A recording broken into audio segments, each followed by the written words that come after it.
Ada Boy Hamzah. Ini kan tadi kita ngomong, ada orang tua yang datang ke sini yang anaknya dibully, ternyata anaknya Boy Hamzah nih. Oke, tapi sebelum ke Boy Hamzah maaf ya. Rafathar juga kemarin pernah juga ya? Bukan bully ya, kayak dia ditonjok, dipukul, yang namanya juga anak kecil.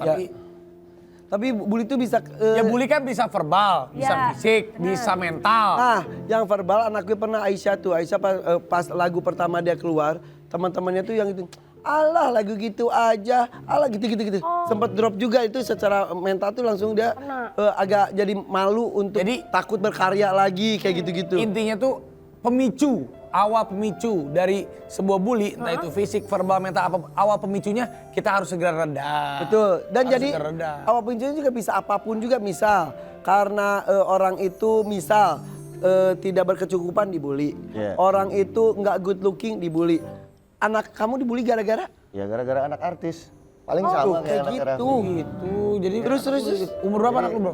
Emang kan dari umur 8 tahun. Nah, dari kecil tuh tadi yang contoh-contoh dibully itu yang kekurangan misalnya. Nah, ini yang menonjol biasanya juga. Ya, itu juga dibully juga. Ya, karena misalnya anak seorang artis gitu kan tentu dia akan menonjol di sekolahnya. Anak pejabat tentu dia akan menonjol di sekolahnya. Bully gara-gara ganteng. Ya, aku rasa dibully seperti itu. Jadi sama teman-temannya yang laki-laki seperti aku dulu lah.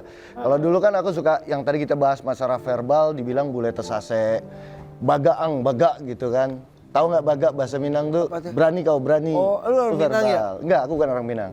Terus ketika SMP misalnya kita terlalu pintar atau terlalu baik gitu, guru nanya, siapa yang bisa nyelesain ini misalnya.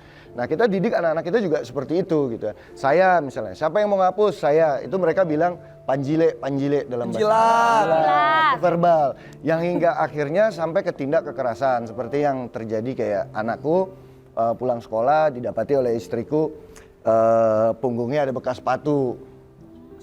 Bekas sepatu. Sebentar, anak lu nggak cerita? Enggak. Tapi pas dia mungkin nggak tahu. Hasil buliannya ada bukti istilahnya.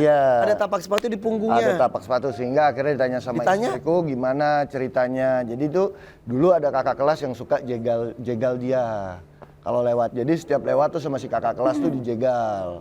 Nah, terus kalau dia jalan tuh orang lari-lari tendangan terbang ditendang. Innalillahi. Terus gak melawan anak lo? Kita ajarin buat ngelawan dan sampai akhirnya kan membela diri. Jadi siapapun yang melakukan pelecehan, sentuhan terhadap anak kita laki-laki atau perempuan dan kalaupun misalnya dibully secara verbal, kita ajarin kamu mesti lawan. Oke, yang dilakukan anak lu gimana? Akhirnya dia fight ya kan, karena diajakin berantem terus sampai akhirnya matanya biru. Nah, ketika biru ini sampai ke rumah, buat aku yang namanya berantem itu anak kecil biasa lah gitu. Tayangan kita juga berantem-beranteman ya kan gitu. Tapi kalau misalnya udah ke mata, ini kan berarti datangnya dari dalam. Ada kebencian. Ya kan, ada kesengajaan. Pas bulat di mata. Tidak hanya berantem anak kecil gitu. Tidak hanya berantem anak kecil gitu. Terus akhirnya yang lu lakuin adalah? Aku pengen datang ke sekolah. Udah? Belum. Oh, belum. Ini baru kejadiannya? Sekitar sebulan lebih lah. Sekolahnya di Jakarta? Sekolah di Jakarta.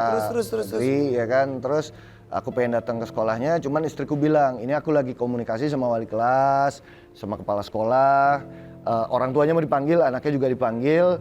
Kita biarin aja dulu sekolah. Jadi kita percaya dulu nih, karena pengganti kita di sekolah adalah para guru kan.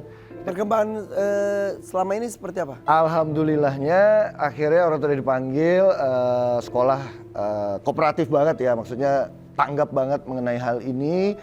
Terus si anak berdua nih malah jadi bestie. Yang si musuhan itu? Yang musuhan ini malah jadi bestie. Yang suka ngajakin dia berantem ini malah jadi bestie.